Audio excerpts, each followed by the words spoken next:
Hidup yang paling tenang itu hidup model tukang parkir. Baik tingali dah. Oh, pakai tingali. Tukang parkir di pasar, coba lihat. Biar mobil banyak, mereknya bagus-bagus, nggak pernah sombong. Belum selesai, dengerin dulu, belum selesai.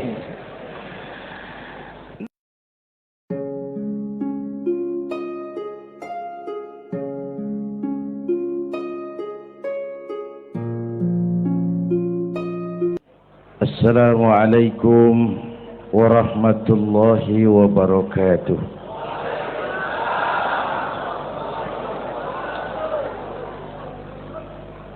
Alhamdulillahilladzi asra bi'abdihi laylan minal masjidil haram ilal masjidil aqsa.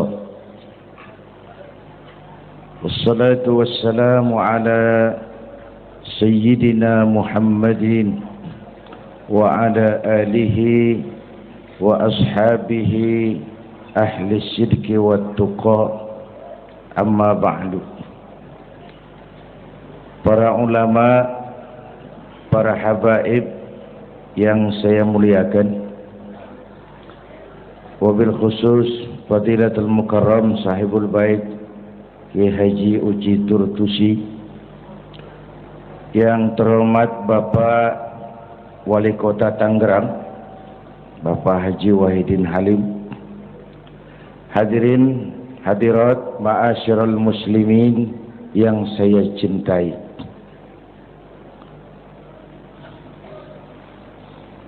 Pertama, Isra dan Mi'raj adalah peristiwa besar yang hanya bisa diterima dengan iman. Peristiwa ini bukan tidak masuk otak.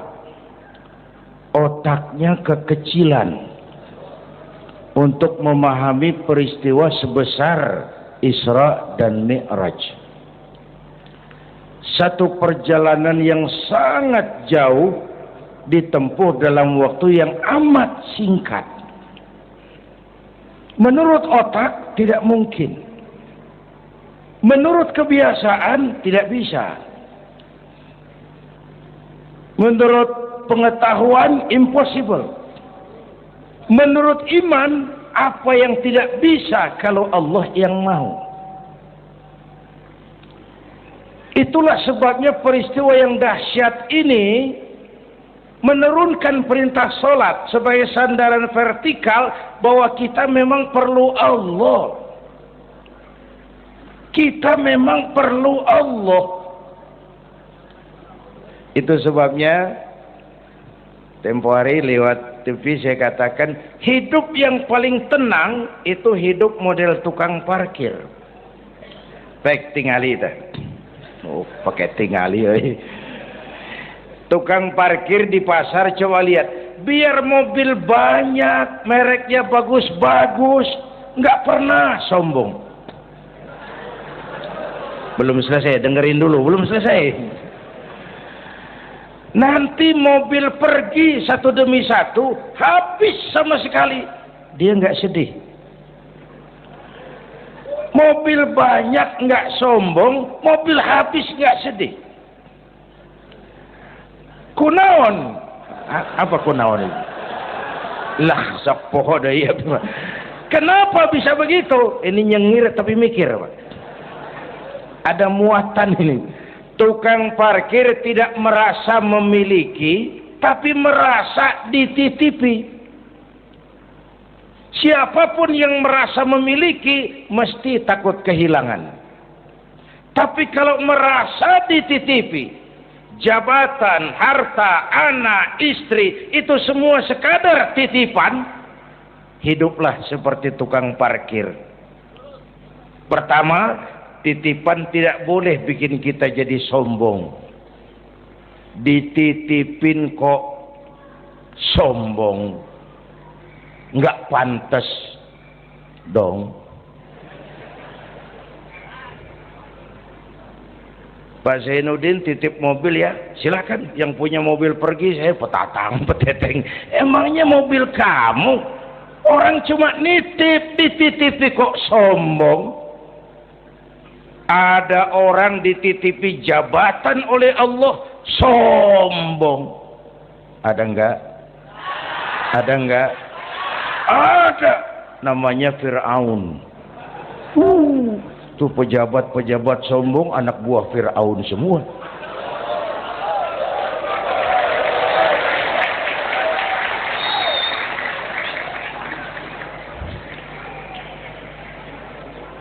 Ada orang dititipi harta oleh Allah jadi orang kaya sombong, mentang-mentang kaya sama tetangga nggak mau kenal, mentang-mentang kaya orang lain kecil semua, mentang-mentang kaya jalan nggak nginjak tanah. Kuntilanak dititipin kok sombong, nggak pantas dong. Satu. Yang kedua, titipan harus dijaga baik-baik. Kalau tidak dijaga bisa rusak. Kalau rusak yang nitip marah. Yang nitip marah. Pak, saya mau ngaji, titip sepeda motor. Silakan. Selesai pengajian sepeda motor diambil, kaca spionnya pecah, knalpot hilang, bemper penyok. Marah nggak? Saya kan nitip, kenapa nggak dijaga? Apa bedanya? Allah nitip anak 3 orang di rumah kita, nggak dijaga. Yang satu mabuk, yang satu judi, yang satu ngerampok. Yang nitip marah. Allah nitip harta kepada kita jadi orang kaya supaya bantu pesantren, bangun rumah sakit, bantu yatim, tolong yang lemah, bela yang perlu. Pelitnya 17 setan. Yang nitip marah. Sudah nggak pakai dong. Sekarang yang makro. Allah titip Indonesia. Hai rakyat, ini Indonesia, aku titip, kata Allah. Ini titipan mahal karena ditebus dengan keringat, air mata, darah dan nyawa. Aku titip Indonesia. Ini negara besar. Buminya subur. Di bawah perut buminya ada gas, minyak, batu bara. Kekayaan negeri ini dikuasai oleh negara. Tapi harus digunakan bagi sebesar-besar kemakmuran rakyat. Itu amanat. Disalahgunakan, dikorupsi. Yang nitip ini kan musim din ini lagi nggak enak bulan-bulan ini nih. Nazarudin, Syarifudin, yang ceramah Zainuddin lagi ini.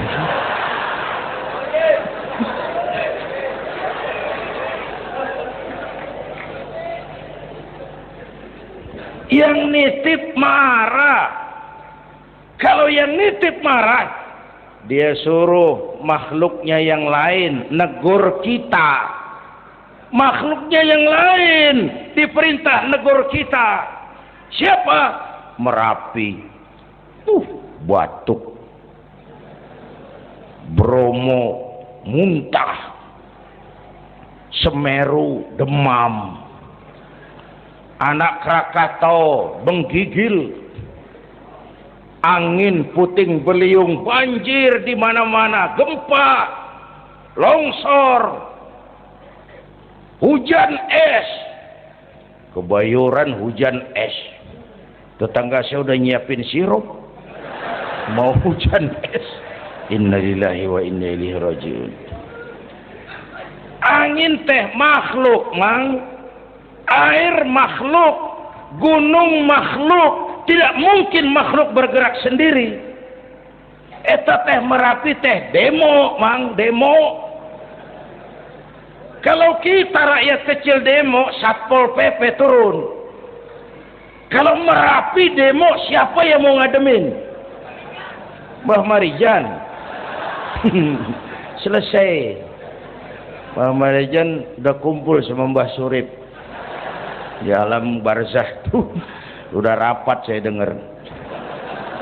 Kata Mbah Surip, tenang saja Mbah Marijan, tak gendong, aman.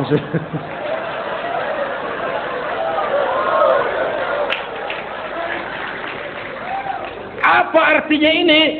Kita perlu Allah, kita perlu Allah. 100 tahun kita bangun, selesai oleh gempa 5 menit. Itu Jepang, negara maju, dihantam gempa, lumpuh 9,2 Richter. Belum selesai tsunami, gelombang laut 10 meter naik ke darat. Masih belum selesai, reaktor nuklir bocor, radioaktif gentayangan merenggut nyawa, terutama yang di Daiichi dan Fukushima. Fukushima tahu kan? Itu dari Cikupa ke kanan. Ya dekat-dekat situlah.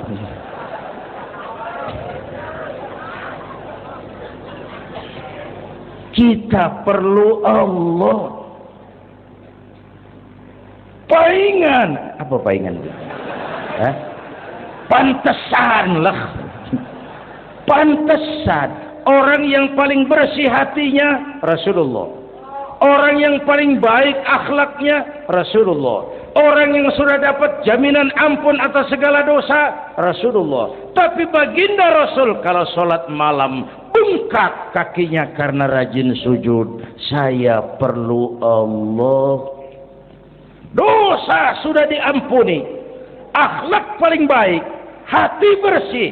Tapi kalau sholat malam kakinya bengkak karena rajin sujud. Allahumma sholli alaihi.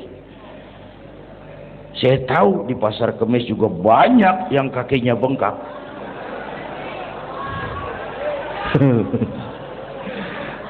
Kita perlu Allah. Itulah sebabnya dengan Isra Mi'raj turun perintah sholat agar kita punya senderan. Saya senderan ke tiang, tiangnya roboh, saya jatuh. Saya senderan ke tembok, temboknya ambruk, saya jatuh. Saya senderan sama orang kaya, dia jatuh miskin, saya selesai. Saya senderan sama jenderal, dia pensiun, saya selesai. Tapi kalau saya senderan kepada Allah, Allah tidak akan pernah miskin, tidak akan pernah berkurang kekuasaannya, tidak akan pernah lumpuh dan seterusnya. Karena itu memperingati Isra Mi'raj, ayo dengan semangat memantapkan keimanan. Ini zaman entertain, orang pada pinter bikin bungkusan. Hati-hati sekarang banyak minyak babi cap unta. Sekarang ini kiai sama dukun tipis bedanya. Tuh kalau muncul di TV kadang-kadang kita bingung, kiai apa dukun sih? Pemburu hantu pakai sorban. Ntar kiai gue suruh pakai helm.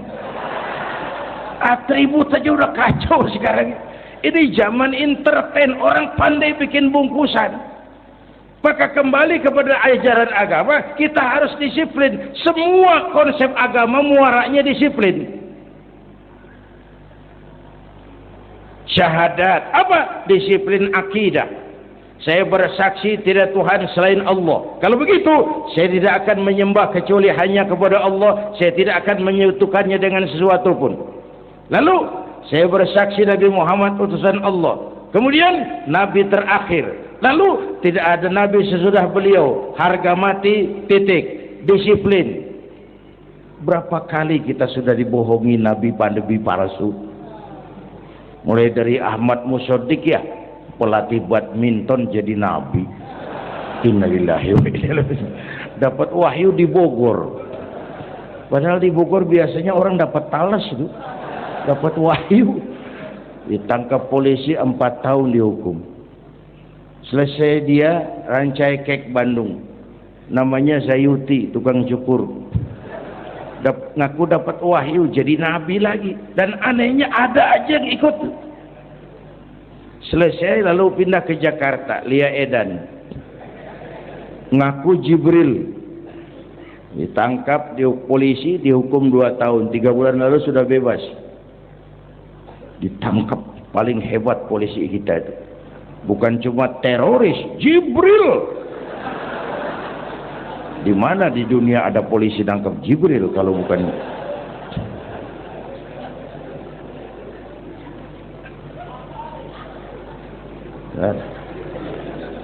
Terakhir yang aneh lagi, menurut catatan Bakor Pakemnya Kementerian Agama RI, antara Cirebon Losari, batas Jawa Tengah Jawa Barat itu muncul agama baru namanya agama Jasun, agama Jawa Sunda, Jasun. Yang jadi nabi Tugimin. Tugimin. Saya bilang ini jangan jadi nabi, jadi kiai juga kurang angker kok nih. Al-Mukarram Bapak Kiai Tugimin. Enggak ngangkat loh itu. Yang gak enak selawatnya. Kalau kita kan nikmat tuh tadi. Ya Habibi ya Muhammad. Asyik rasanya itu. Coba ganti sama yang tadi. Enggak serem, Pak. Ya Habibi ya Tugimin. Enggak enak tuh. Enggak enak. Saudara-saudara, di Isra Mi'raj ada potret. Ketika di Masjidil Aqsa, malaikat Jibril datang menemui baginda Nabi, bawa 2 gelas minuman, arak, susu. Ya Muhammad, pilih, ambil, minum. Mantap, tidak ragu-ragu. Nabi mengambil gelas yang isinya air susu. Dengan bismillah beliau minum. Selesai minum, kata malaikat Jibril, saddaqta ya Muhammad, laqad asabtal haq. Kau benar Muhammad, pilihanmu tepat. Emangnya kenapa Jibril? Kalau arak yang kamu pilih, kamu ambil, kamu minum, habis umatmu jadi pemabuk semua. Ini potret, Pak. Itu yang tiap hari kita hadapi, yaitu arak, susu, benar, salah, hak, batil, ma'ruf, munkar, halal, haram. Hati-hati, jangan salah pilih, karena ini zaman entertain. Banyak minyak babi cap onta. Kalau minyak onta cap babi itu masih halal. Ini minyak babi cap onta, kita terpedaya lihat merek onta. Iya. Mereknya onta, gambarnya onta, isinya minyak babi. Berapa bulan yang lalu ada penyanyi pencipta lagu mati, namanya Ari Bowo. Masih ingat lagunya? Bercerita tentang madu di tangan kananmu, racun di tangan kirimu. Kalau itu situasinya, memilih tidak sulit.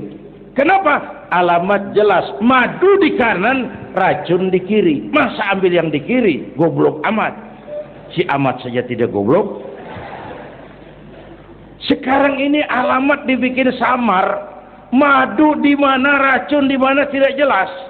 Lebih celaka lagi sekarang, banyak racun bermerek madu.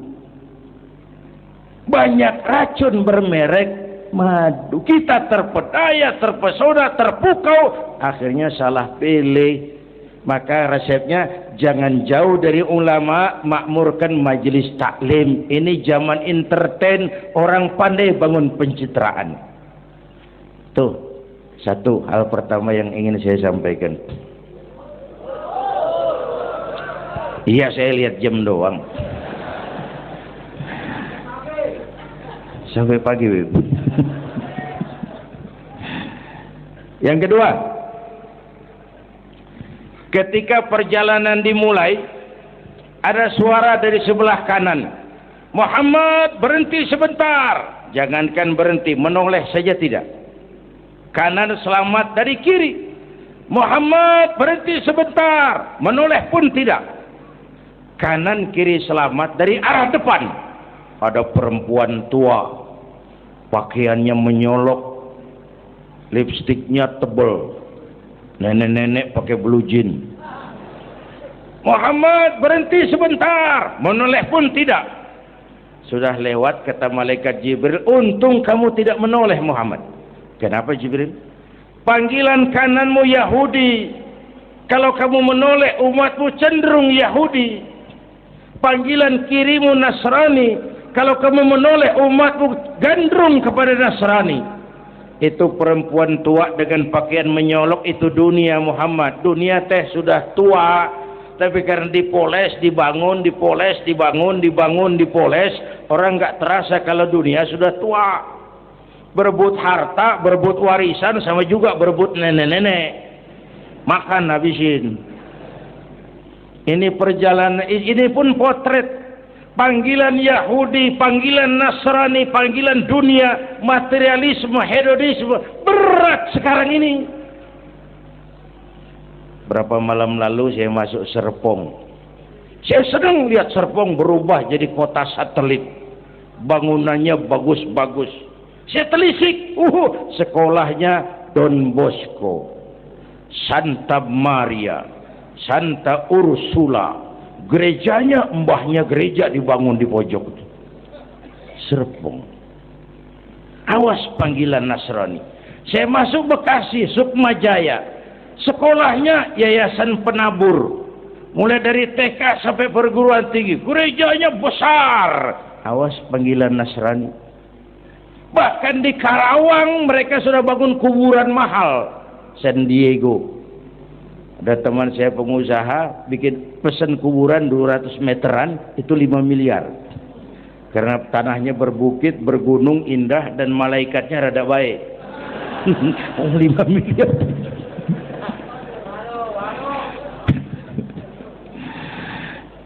Panggilan Yahudi, siapa membantah? Yahudi itu menguasai ekonomi dunia. Di Amerika itu tidak ada orang bisa masuk Gedung Putih jadi presiden tanpa dukungan Yahudi. Menentukan. Bahkan roda ekonomi dunia sekarang ini diwarnai oleh Yahudi. Israel itu Amerika kecil. Amerika itu Israel besar. Lalu panggilan Nasrani. Dengan segala gaya dan dana. Dan terakhir panggilan materialisme dunia. Panggilan hedonisme, panggilan materialisme. Menghadapi panggilan-panggilan ini, ayo kita umat Islam luruskan saf, rapatkan barisan, jangan jauh dari ulama, makmurkan majelis taklim. Itu yang kedua. Yang ketiga, Haram Aqsa. Ini perjalanan vertikal katanya. Aqsa Aras ini perjalanan vertikal. Haram Aqsa perjalanan horizontal. Aqsa Aras perjalanan vertikal. Hablum minan nas, hablum minallah. Isra Mi'raj mau ingatkan kita, semua kita perantau di dunia ini. Perantau harus pulang. Orang yang selesai merantau di dunia disebut telah pulang ke rahmatullah. Kenapa pulang? Perantau, nggak boleh netep. Bodoh kalau ada perantau, tahu perantau, tapi nggak pernah mikirin pulang. Dan saya mau bilang, orang pulang sebenarnya enak. Ayo contoh beberapa soal etimologis. Waktu SD dulu ada pelajaran yang kita nggak suka, gurunya galak. Pas pelajaran dia pengumuman, Bapak guru tidak masuk sekolah, anak-anak boleh pulang. Seneng nggak? Seneng nggak? Kenapa seneng? Karena boleh pulang. Orang pulang seneng. Contoh lagi, Lebaran masyarakat pulang mudik, seneng nggak? Kenapa seneng? Pulang. Orang pulang seneng. Sekarang selesai hidup di dunia, kita pulang kepada Allah, seneng nggak? Ragu-ragu, mau bilang seneng takut besok, gitu. Mestinya seneng pulang. Apa yang bikin pulang yang satu itu kok berat? Kelihatannya dua. Pertama, kita ini sering mencintai sesuatu berlebihan, berakar di hati. datang saat pulang tidak siap menghadapi perpisahan. Ada yang bergantung di sini, pulang jadi berat. Kalau cinta Allah sepenuhnya, cinta alam seperlunya, pulang enak. Yang kedua, bekal nggak cukup, sengsara di jalan, pulang jadi berat. Nggak punya bekal kok pulang, itu nekat.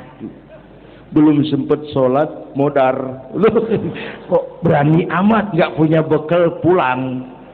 Kalau bekal cukup, pulang itu menyenangkan. Kenapa? Itu satu keharusan.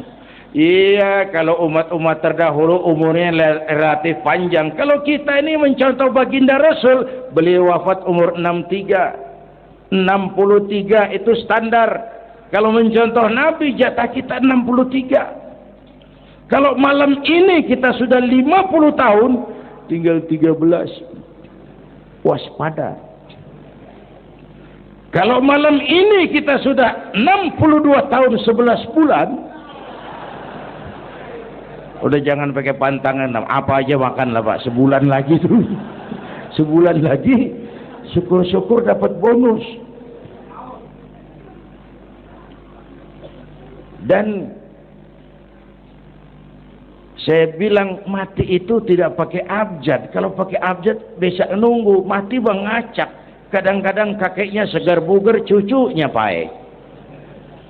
Kalau mati pakai abjad enak nunggunya. Tahun ini yang mati A, tahun depan B, tahun berikutnya C, lalu D, terus F, lalu G, lalu H. Saya Z. Repot saya, nggak ada yang ngurus, orang udah habis.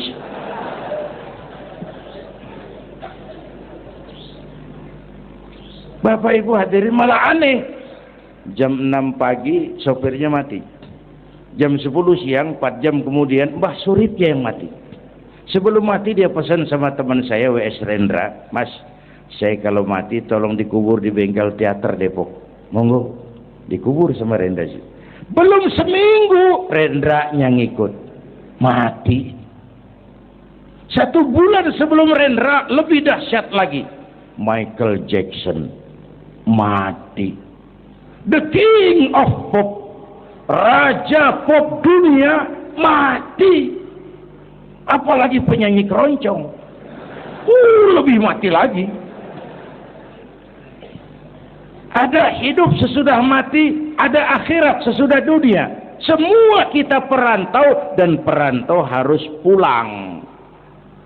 Bapak Ibu hadirin yang saya hormati, oleh karena itu, dengan semangat itu, ayo kita tingkatkan ibadah kepada Allah Subhanahu. Penutup, Isra Mi'raj itu filter. Setelah terjadi peristiwa itu kelihatan, yang beriman makin mantap. Ini golongan Abu Bakar Siddiq. Yang kafir makin kurang ajar. Ini golongan Abu Jahal, Abu Lahab, Abu Sufyan, dan abu-abu lain kumpul di situ. Yang ragu-ragu kafir lagi. Ini kristalisasi. Maka dengan memperingati Isra Mi'raj ditambah dengan semangat sholat berjamaah, ayo kita jaga kesatuan, persatuan, kerukunan, dan kekompakan. Bapak Ibu hadirin yang saya hormati, saya bersyukur walaupun belum pernah hadir, tapi saya tahu tiap minggu pagi pengajian Kiai Uci ini dibanjiri oleh jamaah. Alhamdulillah.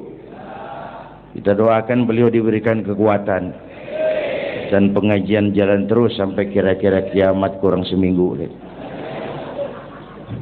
Jangan sampai kiamat lah, ngeri. Saudara-saudara, itu yang kita perlukan sekarang.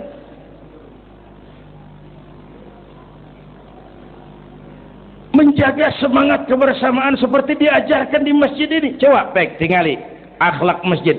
Siapapun masuk masjid, copot sendal, buka sepatu. Kenapa? Tidak ada warga kelas 1 di sini. Semua sama di depan Allah. Ini masyarakat yang mau kita bangun. Lurah masuk masjid, buka sepatu, rah. Camat masuk masjid, buka sepatu, mat. Wali kota masuk masjid, buka sepatu. Ini Pak yang ngomong dia tuh. sembarangan tak.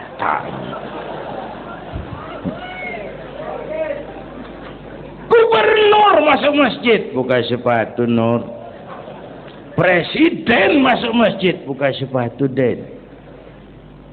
Ini masyarakat yang mau kita bangun. Kan keadilan di negeri kita ini masih mahal. Hukum masih sering seperti pisau, tajam ke bawah, tumpul ke atas. Kalau yang kecil salah, hukum cepat-cepat ditegakkan. Yang besar salah, cicing wae pura-pura tenyaho. Itu yang melukai rasa keadilan.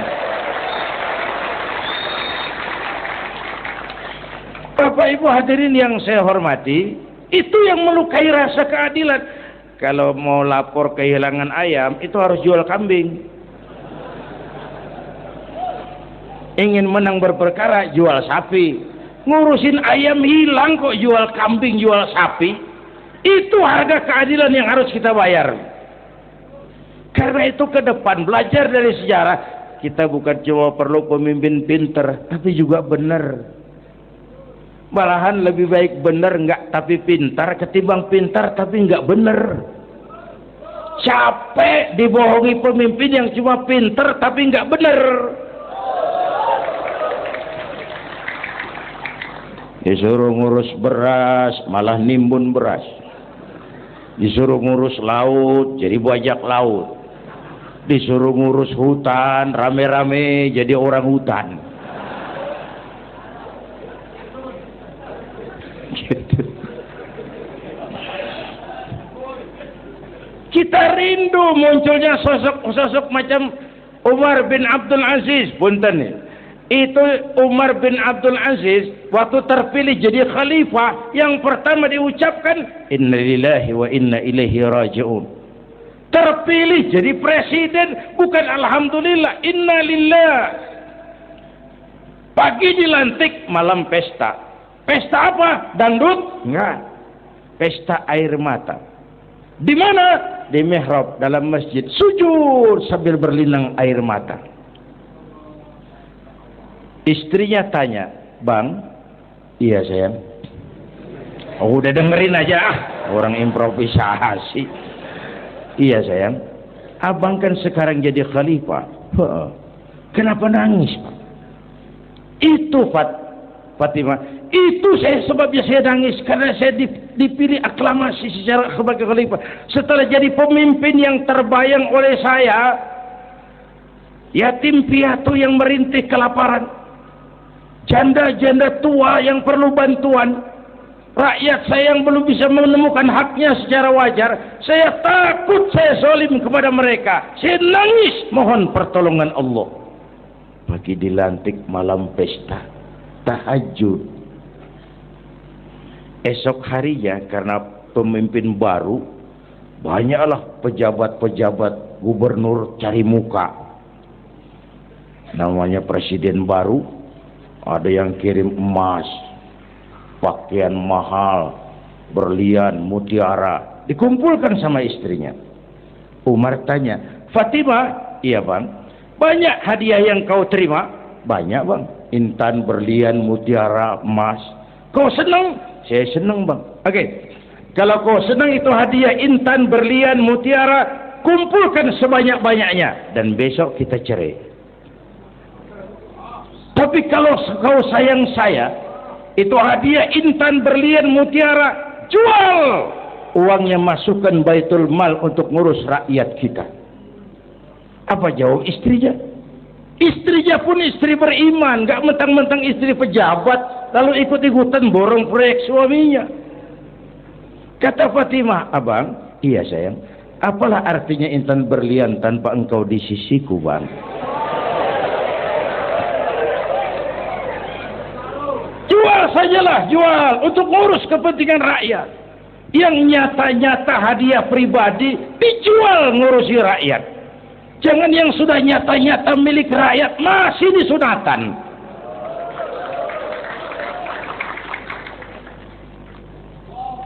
Yang antik lagi, satu malam beliau kerja di kamar, pakai lampu templok, nulis. Datang seorang tamu, Assalamualaikum ya Amirul Mukminin. Waalaikumsalam. Silakan duduk. Ada apa? Enggak, cuman mau ngobrol. Urusan pribadi khalifah, kita kan teman lama. Oke, baik.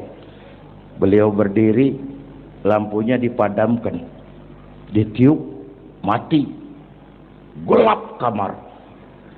Ayo kita ngobrol. Tamunya heran. Ya khalifah. Iya. Kita kan mau ngobrol. Iya. Kenapa lampu dimatiin? Begini, Mas. Mau tamunya dari Jawa waktu itu, dengerin aja kenapa sih? Gini lah Mas. Tadi waktu sampean datang tuh, kan sampean lihat saya lagi kerja. Iya. Saya kerja tadi ngurusi rakyat. Tentu. Saya kan pakai lampu. Memang. Lampunya kan pakai minyak. Pasti. Minyaknya kan beli. Iyalah. Belinya pakai uang. Tentu. Uangnya uang rakyat. Kita mau ngobrol urusan pribadi, nggak usah pakai minyak rakyat, Mas. Ayo ngobrol sampai subuh ini. Kalau yang kecil saja orang sudah berhati-hati, apalagi menghadapi urusan yang jauh lebih besar ke depannya. Bapak Ibu hadirin yang saya hormati, oleh karena itu kita memerlukan semangat kebersamaan. Walaupun tidak harus selalu bersama-sama. Ini adalah potret terakhir. Baginda Nabi di awal-awal perjuangan didampingi 5 figur utama. Pertama, Nabi punya Sayyidina Abu Bakar Siddiq. Ini sahabat merangkap mertua. Orang tua bijaksana, tempat Nabi tukar pikiran. Kampung itu enak kalau ada yang dituain.